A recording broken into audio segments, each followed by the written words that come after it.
Los combates aéreos. En el mundo se destacan episodios bastante épicos, mientras que en Latinoamérica, aun siendo de menor magnitud, no fue la excepción. En este top, veremos cuál fue el combate aéreo más destacado de este continente. Debo aclarar que se trataran únicamente de combates aéreos, es decir, aire a aire, pues así como estos enfrentamientos, también los encontramos del tipo aeronaval o ataques a tierra, la cual podría ser motivo para próximos videos. Sin más que agregar, ¡despeguemos!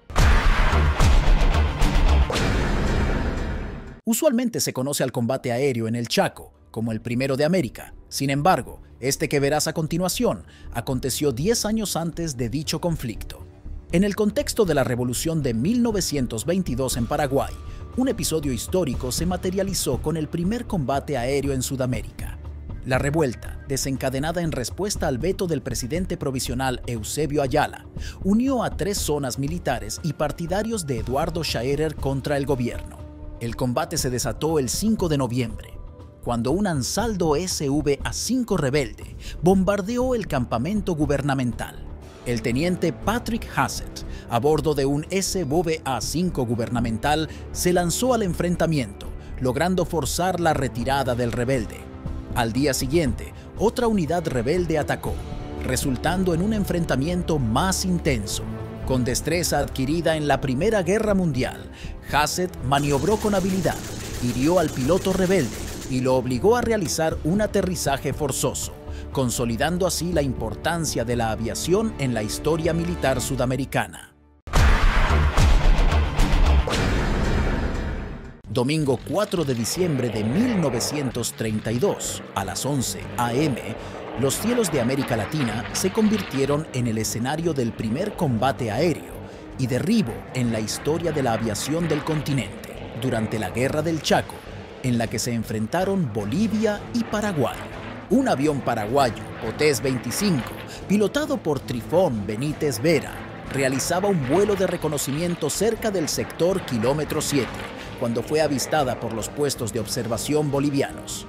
El piloto boliviano Rafael Pavón abordó su veloz Vickers 143 británico, bautizado por él como el Tigre Hanks, y se dirigió hacia la aeronave paraguaya. Alcanzó la altura del Fortín Saavedra, a una elevación de 1.500 metros. El Potés, desafiado por la modernidad y velocidad del Tigre Hanks, se encontró en desventaja. Tras los intentos del avión paraguayo por defenderse, Pavón ejecutó una acrobática maniobra que lo colocó hábilmente a la cola del Potés. Con precisión, alcanzó primero al observador paraguayo, el capitán Ramón Ábalos Sánchez, y luego al piloto. La aeronave paraguaya cayó violentamente al suelo desde una altura de 900 metros, cobrándose las vidas de ambos pilotos. Si bien no fue el primer enfrentamiento aéreo en América, fue más bien el primer combate aéreo y derribo, hecho por lo cual ocupa este puesto. Tras el logro del piloto boliviano y varias misiones de ataque a tierra, entablaría nuevamente un combate aéreo, el 12 de agosto de 1934.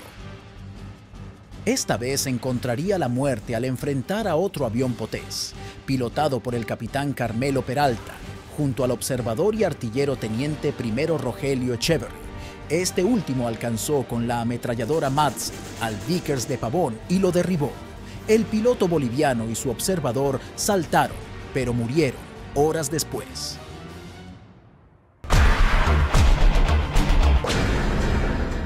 El bombardeo de Plaza de Mayo fue un intento de golpe de Estado en Argentina el 16 de junio de 1955 contra el gobierno de Juan Domingo Perón. Llevado a cabo por un sector de la Marina, la Unión Cívica Radical y el Partido Socialista, incluyó un ataque aéreo que bombardearon la Plaza de Mayo, la Casa Rosada y otros lugares, resultando en la muerte de al menos 308 personas y más de 800 heridos. La violencia y el odio político-social caracterizaron el ataque. Ese día aconteció un combate aéreo entre interceptores Gloster Meteor de la Fuerza Aérea, leales al gobierno, contra 2 AT-6 Texan rebeldes de la Marina. El combate se produjo a baja altura sobre el aeroparque Jorge Newbery y el Río de la Plata. La persecución comienza. Uno de los Texan, evade los tiros de un Gloster que le pasan de cerca y vuela bajo usando a la población como escudo para evitar que su perseguidor le dispare y ocasione daños a los civiles. El Gloster, pilotado por Ernesto Adradas, dispara sus cañones de 20 milímetros al Texan, pilotado por Arnaldo Román, y lo alcanza cortando su ala izquierda. Este pudo saltar en paracaídas, cayó al río para luego ser capturado. Adradas logró el primer derribo de la Fuerza Aérea Argentina y el primer derribo de una aeronave a reacción en el continente americano. Era el primer combate aéreo de la Fuerza Aérea Argentina.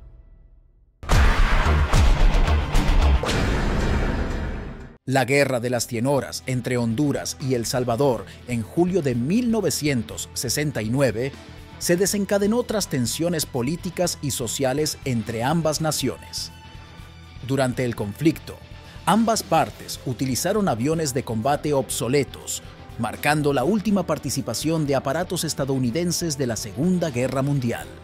El 17 de julio de este mismo año, el capitán hondureño Fernando Soto Enríquez, al mando del Corsair F-4U-5N, interceptó a dos Corsair FG-1D de las Fuerzas Aéreas Salvadoreñas pilotados por los capitanes Guillermo Reinaldo Cortés y Salvador Ceseña Amaya, a los que seguidamente derribó. Tras un corto pero reñido combate, falleciendo el primero de ellos al estallar su casa en pedazos antes de que pudiera saltar. El mayor potencial del avión de Soto, su armamento más pesado y, sobre todo, las cualidades en el pilotaje, decidieron la suerte suprema, como había así sucedido desde que el aeroplano se convirtió en una máquina de matar. Aquella misma mañana, el propio Soto había derribado a un Mustang con matrícula FAS-404, pilotado por el capitán Douglas Varela. Fueron los últimos derribos entre aviones de pistón. El final de toda una época de la historia de la aviación.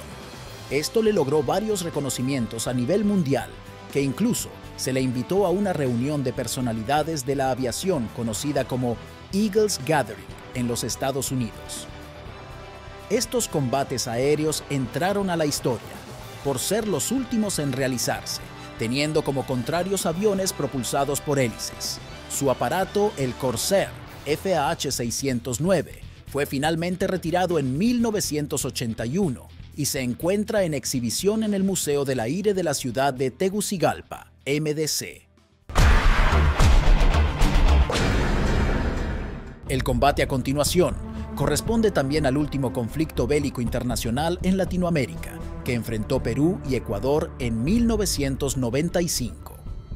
Los problemas limítrofes que estos países tenían llevaban más de un siglo sin resolverse, y sería en este conflicto que pondría fin a esas diferencias. Por entonces, Perú llevaba un conflicto de terrorismo y su fuerza aérea se encontraba desactualizada en comparación a su contrario Ecuador. La Fuerza Aérea Peruana bombardeaba posiciones ecuatorianas, escoltados por cazas Mirage 2000. Estos eran lo suficientemente modernos para enfrentar a la Fuerza Aérea Ecuatoriana, pero no hicieron frente, pues no contaba con misiles aire a aire. El 10 de febrero se intensificaron los ataques. A las 12:45, 4 naves ecuatorianas, 2 Mirage y 2 Kafir C-2 interceptaron 5 aeronaves peruanas.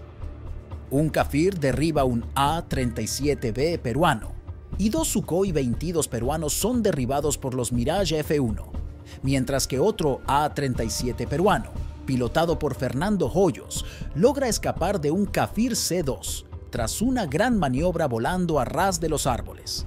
Según la versión peruana, los Sukhoi serían derribados por fuego antiaéreo, y esta versión aún no puede desmentirse debido a que los ecuatorianos no mostraron los videos HUD de sus cazas que demuestren el derribo de los cazabombarderos peruanos en combate aéreo.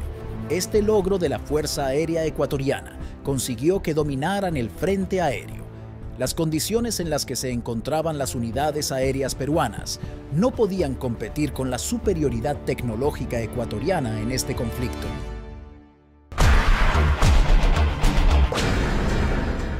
Varios encuentros en este conflicto son dignos de mención, tratándose además del mayor despliegue de fuerza aérea en Latinoamérica. y hablamos sin duda de la Guerra de las Malvinas, que enfrentó a Argentina contra una de las más grandes potencias mundiales, Inglaterra. Si hablamos de combate aéreo, únicamente hemos de destacar el enfrentamiento del 1 de mayo, donde una sección de Mirage 3 de Río Gallegos fueron interceptados cerca de la isla Bourbon por una patrulla de Sea Harriers. El avión de Perona es alcanzado por un misil Sidewinder y se ve obligado a eyectarse. Minutos después, la sección vuelve a salir.